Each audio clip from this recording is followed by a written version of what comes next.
رضي الله عن المؤمنين إذ يبايعونك تحت الشجرة فعلم ما في قلوبهم فأنزل السكينة عليهم وأثابهم فتحا قريبا. قال النبي صلى الله عليه وسلم إن لكل نبي رفيق ورفيقي في الجنة عثمان بن عفان أو كما قال عليه الصلاة والسلام. سبحان ربك رب العزة عما يصفون وسلام على المرسلين والحمد لله رب العالمين.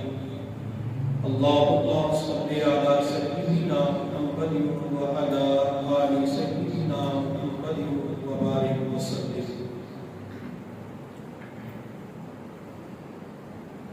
حضرت عثمان غنی رضی اللہ تعالی عنہ حضور صلی اللہ علیہ وسلم کے دور داماد ہیں. حضرت عثمان غنی رضی اللہ تعالی عنہ چاندی کی انگوٹھی استعمال فرماتے تھے. ان کی انگوٹھی کے اوپر ایک عبارت تھی اللہم احیینی سعیدا وامتنی شہیدا. اے اللہ مجھے سعادت والی زندگی عطا فرما اور شہادت والی موت عطا فرما. حضرت عثمان غنی رضی اللہ تعالی عنہ اللہ تعالی سے سعادت، نیک بختی، خوش بختی والی زندگی مانگتے تھے. اللہ نے ان کی یہ دعا بھی قبول فرمائی اور حضرت عثمان غنی رضی اللہ تعالی عنہ نے شہادت کی دعا مانگی. اللہ رب العزت نے عثمان کی اس دعا کو قبول کرتے ہوئے آخری وقت کے اندر شہادت کی موت عطا فرما دی. سیدنا عثمان غنی رضی اللہ تعالی عنہ کی زندگی سعادت والی کیسی تھی؟ میرے محبوب صلی اللہ علیہ وسلم نے اپنی دو بیٹیاں یکے بعد دیگرے عثمان کے نکاح کے اندر دی. حضرت آدم علیہ السلام سے لے کر حضور صلی اللہ علیہ وسلم تک کسی پیغمبر کی دو بیٹیاں کسی امتی کے نکاح کے اندر یکے بعد دیگرے نہیں آئی سوائے عثمان غنی رضی اللہ تعالی عنہ کے. وہ کہ تمام لوگوں کے اندر یہ اعزاز اور سعادت اگر ملی ہے تو صرف اور صرف عثمان ذی النورین رضی اللہ تعالی عنہ کو ملی ہے. جب سیدنا عثمان غنی رضی اللہ تعالی عنہ کی دوسری بیوی حضرت ام کلثوم رضی اللہ تعالی عنہ کا انتقال ہو جاتا ہے تو میرے محبوب صلی اللہ علیہ وسلم نے ارشاد فرمایا عثمان اگر میری 40 بیٹیاں ہوتی تو میں یکے بعد دیگرے عثمان تیرے نکاح کے اندر دے دیتا. اور ایک روایت کے اندر آپ علیہ السلام نے ارشاد فرمایا عثمان اگر میری 100 بیٹیاں ہوتی تو یکے بعد دیگرے تیرے نکاح کے اندر دے دیتا. حضرت عثمان غنی رضی اللہ تعالی عنہ نے حضور صلی اللہ علیہ وسلم کی بیٹیوں کو خوش رکھا. جہاں بیٹیاں خوش تھی وہاں حضور صلی اللہ علیہ وسلم اپنے داماد سے خوش تھے. بعض مرتبہ سسر اپنی ایک بیٹی دے کر پریشان ہو جاتے ہیں کہ ہم نے اس برادری کے اندر، اس خاندان کے اندر، اس فیملی کے اندر اپنی ایک بیٹی دے کر اپنے اوپر زیادتی کی ہے. لیکن نبی علیہ السلام کی بیٹیوں کا عثمان نے اتنا خیال رکھا کہ آپ علیہ السلام کی اگر اور بیٹیاں ہوتی تو آپ وہ بھی عثمان کے نکاح کے اندر دے دیتے. سیدنا عثمان غنی رضی اللہ تعالی عنہ کی اہلیہ نبی علیہ السلام کی لخت جگر حضرت رقیہ رضی اللہ تعالی عنہ بیمار تھی. غزوہ بدر کا واقعہ پیش آیا، آپ علیہ الصلاۃ والسلام نے حضرت عثمان غنی سے فرمایا کہ عثمان، آپ نے مدینہ کے اندر اپنی بیوی کی تیمارداری کرنی ہے، اپنی بیوی کے پاس رہنا ہے، بدر کے میدان کے اندر آپ نے نہیں جانا۔ حضرت عثمان غنی کو میرے پیغمبر نے مدینہ طیبہ کے اندر ٹھہرایا اور 313 صحابہ کرام کو لے کر آپ بدر کے میدان میں تشریف لے جاتے ہیں۔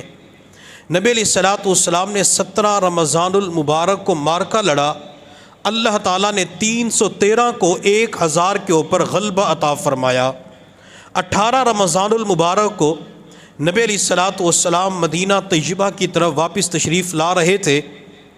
جب حضور صلی اللہ علیہ وسلم صحابہ کو لے کر مدینہ طیبہ کے اندر داخل ہوئے تو حضرت زید بن حارثہ رضی اللہ تعالی عنہ نے آگے بڑھ کر اونچی آواز سے نعرے تکبیر لگایا تو لوگ اپنے گھروں سے نکل آئے اور ایک دوسرے کو مبارکباد پیش کر رہے تھے، خوشیاں منا رہے تھے۔ میرے محبوب صلی اللہ علیہ وسلم اپنی سواری کے اوپر تشریف فرما تھے۔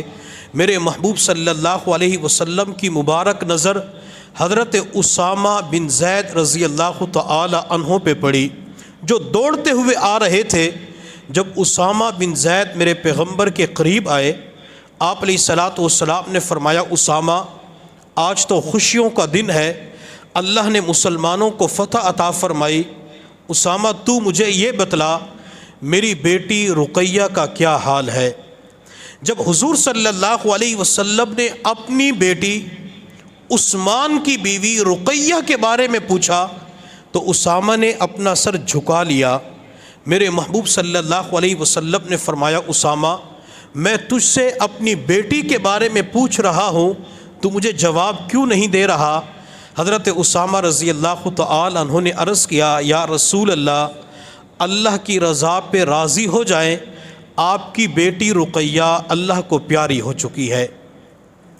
جب حضور صلی اللہ علیہ وسلم نے اپنی بیٹی رقیہ کے بارے میں سنا تو نبی علیہ الصلاۃ والسلام کی مبارک آنکھوں میں آنسو آ جاتے ہیں، چونکہ آپ علیہ الصلاۃ والسلام کی بیٹی زینب پہلے دنیا سے جا چکی تھی، اب رقیہ بھی دنیا سے چلی گئی، اور نبی علیہ الصلاۃ والسلام کو اپنی بیٹیوں کے ساتھ بڑا پیار تھا، چونکہ نبی علیہ الصلاۃ والسلام کے جو بیٹے تھے وہ تو بچپن ہی کے اندر اللہ کو پیارے ہو جاتے ہیں۔ نبی علیہ الصلاۃ والسلام کے سامنے جب بیٹی رقیہ کی وفات کی خبر آتی ہے تو آپ کی مبارک آنکھیں نمناک ہو جاتی ہیں۔ آپ علیہ الصلاۃ والسلام کا سفر سے واپسی پر معمول یہ تھا، مسجد کے اندر تشریف لاتے، 2 نفل ادا کر کے ازواج مطہرات یا بیٹیوں کے پاس تشریف لے جاتے، لیکن غزوہ بدر سے واپسی پر نبی علیہ الصلاۃ والسلام نے جب اپنی بیٹی رقیہ کے بارے میں سنا تو آپ علیہ الصلاۃ والسلام نے صحابہ کرام سے فرمایا کہ رقیہ کو جنت البقیع کے اندر دفن کر رہے ہیں۔ اسامہ نے بتلایا، چلو جنت البقیع قبرستان چلتے ہیں۔ میرے محبوب صحابہ کو لے کر جنت البقیع قبرستان کے اندر پہنچے۔ حضرت رقیہ کو دفن کر دیا گیا تھا۔ سیدنا عثمان غنی رضی اللہ تعالی عنہ پریشان کھڑے تھے۔ حضرت عثمان غنی نے عرض کیا، یا رسول اللہ، اگر آپ اجازت دیں تو رقیہ کا چہرہ آپ کو دکھا دیں۔ میرے محبوب صلی اللہ علیہ وسلم نے فرمایا، نہیں عثمان، میں رقیہ کا چہرہ نہیں دیکھتا، میں اپنی بیٹی رقیہ کو اللہ کے حوالے کرتا ہوں، کل قیامت کے دن میں اپنی بیٹی رقیہ سے ملاقات کروں گا۔ نبی علیہ الصلاۃ والسلام کو جہاں اپنی رقیہ کے ساتھ پیار تھا، وہاں نبی علیہ الصلاۃ والسلام کو اپنے داماد رقیہ کے خامن عثمان غنی رضی اللہ تعالی عنہ کے ساتھ بھی بڑا پیار تھا۔ حضور صلی اللہ علیہ وسلم ایک مرتبہ گھر کے اندر تشریف فرما تھے، آپ ٹیک لگا کے بیٹھے ہوئے تھے، آپ کی تہبند پنڈلی سے کچھ اوپر اٹھی ہوئی تھی۔ سیدنا ابو بکر صدیق رضی اللہ تعالی عنہ تشریف لائے تو نبی علیہ الصلاۃ والسلام ویسے ہی بیٹھے رہے۔ تھوڑی دیر کے بعد حضرت عمر فاروق حاضر ہوئے، آپ آپ ویسے بیٹھے رہے جب سیدنا عثمان غنی رضی اللہ تعالی عنہ نبی علیہ الصلوۃ والسلام کی خدمت میں حاضر ہوئے تو آپ سیدھے ہو کر بیٹھ گئے. آپ نے اپنی مبارک پنڈلی کے اوپر چادر کو درست کر لیا تو کسی نے عرض کیا یا رسول اللہ ابو بکر آئے آپ ویسے بیٹھے رہے, عمر آئے آپ ٹیک لگا کے بیٹھے رہے, لیکن جو ہی عثمان کے اوپر آپ کی نظر پڑتی ہے آپ سیدھے ہو کے بیٹھ جاتے ہیں, اپنی تہبند کو بھی درست کر لیتے ہیں. حضور صلی اللہ علیہ وسلم نے ارشاد فرمایا الا استحیی من رجل تستحیی منہ الملائکہ, لوگو میں اس عثمان سے حیا کیوں نہ کروں جس سے آسمان کے فرشتے بھی حیا کرتے ہیں. نبی علیہ الصلوۃ والسلام عثمان کے ساتھ اتنی محبت فرماتے تھے کہ نبی علیہ الصلوۃ ہاتھ اٹھا کے عثمان کے لیے دعائیں کیا کرتے تھے. اور جب میں نبی علیہ الصلوۃ والسلام کے نواسے حسین کو دیکھتا ہوں, اسی طرح نبی علیہ الصلوۃ والسلام کے دوہرے داماد عثمان کو دیکھتا ہوں, تو مجھے ان دونوں کے لیے پیغمبر کی زبان سے نکلنے والی دعا ایک جیسی نظر آتی ہے. میرے محبوب صلی اللہ علیہ وسلم نے ایک مرتبہ حضرت حسین رضی اللہ تعالی عنہ کو اپنے دونوں پاؤں کے اوپر کھڑا کیا, حسین کے دونوں بازوں کو پکڑا, پھر حسین کو اوپر کی جانب اٹھایا حتیٰ کہ حسین کے ننھے منھے قدم میرے محبوب کے علم نشرہ لک صدرک والے سینے پر آ گئے. حسین کا چہرہ میرے پیغمبر کے والضحیٰ والے چہرے کے سامنے آیا.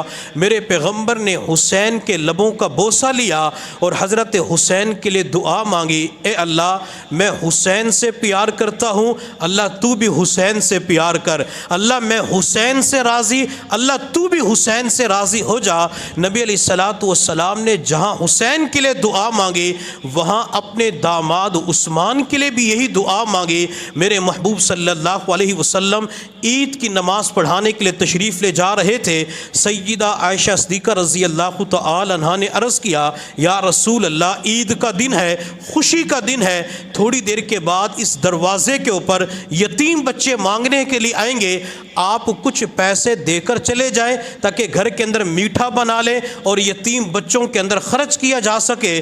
میرے محبوب نے فرمایا عائشہ اس وقت میرے پاس کچھ بھی نہیں ہے. میرے محبوب عیدگاہ کی طرف تشریف لے گئے. کسی نے عثمان غنی رضی اللہ تعالی عنہ کو جا کے بتلایا کہ آج عید والے دن نبی علیہ الصلوۃ والسلام کے گھر کچھ بھی نہیں ہے. حضرت عثمان غنی نے تمام ازواج مطہرات کے پاس ایک اونٹ سامان سمیت لدا ہوا ہدیہ کے طور پہ بھیج دیا. جب میرے محبوب عید کی نماز پڑھا کے تشریف لائے آپ نے چھوٹے چھوٹے یتیم بچوں کو دیکھا, وہ عائشہ کے دروازے سے میٹھا لے کر اپنے گھروں کی طرف جا رہے تھے, بیوائیں عورتیں راشن لے کے واپس جا رہی تھی. میرے محبوب صلی اللہ علیہ وسلم نے عائشہ سے فرمایا عائشہ تو کہہ رہی تھی کچھ بھی نہیں ہے, پھر یتیم بچوں کو کہا کیسے تقسیم کیا جا رہا ہے. حضرت عائشہ صدیقہ رضی اللہ تعالی عنہا نے عرض کیا یا رسول اللہ آپ کے داماد عثمان نے سامان بھیجا ہے. میرے محبوب نے اسی موقع پہ دعا کے لیے ہاتھ اٹھائے اور آپ نے عثمان کے بارے میں دعا مانگی, اللہم عثمان رضیت عنہ فرض عنہ, اللہ میں عثمان سے راضی ہو گیا, اللہ آپ بھی عثمان سے راضی ہو جائیے. میرے پیغمبر نے جو دعا اپنے نواسے حسین کو دی وہی دعا میرے پیغمبر نے اپنے دوہرے داماد عثمان کو بھی دی ہے. حضرت عثمان غنی رضی اللہ تعالی عنہ کے بارے میں آتا ہے سیدنا عثمان غنی رضی اللہ تعالی عنہ جب قبر کے پاس کھڑے ہوتے تو عثمان غنی رضی اللہ تعالی عنہ قبر کو دیکھ کر اتنا روتے آپ کی داڑھی مبارک تر ہو جایا کرتی تھی. کسی نے کہا عثمان آپ کی مجلس کے اندر جہنم کا تذکرہ ہوتا ہے, آپ کی مجلس کے اندر محشر کے میدان کے احوال کو بیان کیا جاتا ہے, لیکن آپ اتنا نہیں روتے جتنا قبر کے پاس کھڑے ہو کے آپ روتے ہیں. سیدنا عثمان غنی رضی اللہ تعالی عنہ نے جواب دیا لوگوں قبر آخرت کی منازل میں سے پہلی منزل ہے, جو یہاں کامیاب ہو گیا وہ آگے کی منازل کے اندر بھی کامیاب ہو جائے گا. سیدنا عثمان غنی رضی اللہ تعالی عنہ کو میرے محبوب صلی اللہ علیہ وسلم نے فرمایا عثمان ان لکل نبی رفیق ورفیقی فی الجنت عثمان ابن عفان, عثمان جنت کے اندر ہر نبی کا ایک دوست ہوگا اور میرا دوست جنت کے اندر عثمان تو ہوگا۔ نبی علیہ الصلوۃ والسلام نے اپنا رفیق، اپنا دوست عثمان غنی رضی اللہ تعالی عنہ کو بتلایا۔ حضرت عثمان غنی رضی اللہ تعالی عنہ نبی علیہ الصلوۃ والسلام کے ایک حکم کے اوپر ہر چیز قربان کر دیا کرتے تھے۔ ایک مرتبہ حضور صلی اللہ علیہ وسلم نے غزوہ تبوک کے لیے چندہ مانگا۔ سیدنا عثمان غنی رضی اللہ تعالی عنہ سامنے موجود تھے، وہ کھڑے ہو گئے اور عرض کیا، یا رسول اللہ صلی اللہ علیہ وسلم میری طرف سے 100 اونٹ لکھ لیجئے۔ محبوب صلی اللہ علیہ وسلم نے دوسری مرتبہ اعلان فرمایا، عثمان دائیں جانب سے کھڑے ہو گئے، یا رسول اللہ اتنے گھوڑے لکھ لیجئے۔ آپ علیہ الصلوۃ والسلام نے تیسری مرتبہ اعلان فرمایا، عثمان بائیں جانب سے کھڑے ہو گئے، یا رسول اللہ اتنے دراہم میں دوں گا۔ میرے محبوب نے چوتھی مرتبہ اعلان کیا، عثمان کھڑے ہو گئے، حتیٰ کہ 7 مرتبہ میرے محبوب نے جہاد کے لیے چندہ مانگا تو 7 مرتبہ عثمان بن عفان کھڑے ہو گئے، حتیٰ کہ آخر کے اندر میرے محبوب صلی اللہ علیہ وسلم نے فرمایا، عثمان بس کر، عثمان بس کر۔ میرے محبوب نے اپنی پوری حیات طیبہ میں کسی صحابی کو یہ نہیں فرمایا خرچ کرنے کے حوالے سے بس کرو، لیکن جب عثمان خرچ کرنے پہ آتا ہے تو نبوت کو فرمانا پڑا کہ عثمان بس کر۔ سیدنا ابو بکر صدیق رضی اللہ تعالی عنہ اپنے گھر کا پورا مال نبی علیہ السلام کے قدموں پہ قربان کر دیتے ہیں۔ میرے محبوب نے یہ نہیں فرمایا ابو بکر بس کرو۔ سیدنا حضرت عمر فاروق رضی اللہ تعالی عنہ اپنے گھر کا آدھا مال لے کر میرے پیغمبر کے قدموں پہ قربان کر دیتے ہیں۔ میرے پیغمبر نے یہ نہیں فرمایا عمر بس کرو، لیکن نبی علیہ الصلوۃ والسلام کا دوہرا داماد جب عثمان خرچ کرنے پہ آتا ہے وہ اتنا خرچ کرتا ہے، اتنا لٹاتا ہے کہ نبی علیہ الصلوۃ والسلام کو فرمانا پڑا عثمان بس کرو۔ اور نبی علیہ الصلوۃ والسلام نے کئی مرتبہ عثمان کو اسی دنیا کے اندر جنت کی بشارت دی۔ سیدنا عثمان غنی رضی اللہ تعالی عنہ جن کے لیے نبی علیہ الصلوۃ والسلام نے دعائیں مانگی، سیدنا عثمان غنی رضی اللہ تعالی عنہ جن کو نبی علیہ الصلوۃ والسلام نے جنت کا ساتھی بتلایا، سیدنا عثمان غنی رضی اللہ تعالی عنہ جن کو میرے پیغمبر نے جنت کی بشارت دی، عثمان کا اپنا حال کیا تھا؟ سیدنا عثمان غنی رضی اللہ تعالی عنہ فرمایا کرتے تھے، لو وقفت بین الجنت والنار، اگر قیامت کے دن اللہ رب العزت نے جنت اور جہنم کے درمیان کھڑا کر کے مجھ سے پوچھا، عثمان تیرے سامنے 2 راستے ہیں، ایک یہ ہم تیرا حساب و کتاب لیتے ہیں، جو رزلٹ آئے گا، نتیجہ نکلے گا، اس کے مطابق فیصلہ کر دیا جائے گا، یا تو جنت کا حقدار بن جائے گا یا جہنم کے اندر آپ کو بھیج دیا جائے گا۔ عثمان دوسرا راستہ یہ ہے، ہم آپ سے حساب و کتاب نہیں لیتے بلکہ آپ کو مٹی بنا دیتے ہیں۔ سیدنا عثمان غنی رضی اللہ تعالی عنہ فرمایا کرتے تھے، میں قیامت کے دن اللہ رب العزت کے سامنے عرض کروں گا، اللہ میں آپ کو زندگی کے پل پل کا حساب و کتاب نہیں دے سکتا، اللہ آپ مجھے مٹی بنا دے، میں مٹی ہونے کو پسند کرتا ہوں۔ اتنی بڑی شخصیات، اتنی بڑی ہستیوں کو اپنے اعمال کے اوپر بھروسہ نہیں تھا، بلکہ وہ تو ہر وقت اس بارے میں فکر مند ہوتے تھے، پتہ نہیں قیامت کے دن اللہ کے سامنے کیا بنے گا۔ اللہ رب العزت اگر کسی چیز کے بارے میں پوچھ لے، میرے بندے تو نے یہ کام کیوں نہ کیا، تو بندہ تو اللہ کو جواب دے ہی نہیں سکے گا۔ ایک اللہ والے نے اپنے بچے کو پرچون کی دکان بنا کے دی اور بیٹے سے کہا، بیٹا روزانہ شام کے وقت مجھے حساب و کتاب دینا ہے، کیا کمایا، کیا خرچ ہوا، کتنا نفع ہوا، نقصان ہوا، قرضہ بڑھ گیا، کیا ہوا۔ بیٹا چند دن تک حساب و کتاب دیتا رہا، چند دن کے بعد اپنے بوڑھے باپ سے کہنے لگا، ابو یہ روزانہ کا حساب و کتاب میرے لیے مشکل ہے، میں آپ کو نہیں دے سکتا۔ تو بوڑھے باپ کی آنکھوں میں آنسو آ گئے۔ بوڑھے باپ نے کہا، بیٹا تجارت کروانا مقصود نہیں تھا، دکان کا چلانا مقصود نہیں تھا، تجھے ایک سبق سکھانا تھا۔ بیٹے نے سوالیہ نظروں سے والد کے چہرے کی طرف دیکھا اور عرض کیا، ابو کیا دکان کے اندر بھی سبق ملتا ہے؟ کیا تجارت کے اندر بھی تعلیم و تربیت ہوتی ہے؟ بوڑھے باپ نے کہا، بیٹا جب تو اپنے بوڑھے باپ کو ایک دن کا حساب و کتاب نہیں دے سکتا تو قیامت کے دن اپنے رب کو زندگی کے پل پل کا حساب و کتاب کیسے دے گا؟ سیدنا عثمان غنی رضی اللہ تعالی عنہ عملی طور پہ ہمیں یہ بتانا چاہتے ہیں کہ آخرت کے حوالے سے اپنے آپ کو تیار کریں۔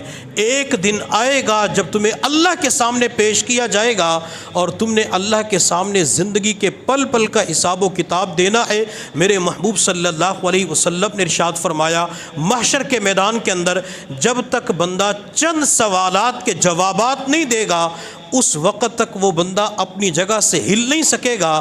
اللہ بندے سے ایک سوال یہ بھی کریں گے، میرے بندے میں نے تجھے جوانی دی تھی، اپنی جوانی کو کہاں استعمال کیا تھا؟ میں نے تجھے علم دیا تھا، تو نے اپنے علم کے اوپر کتنا عمل کیا تھا؟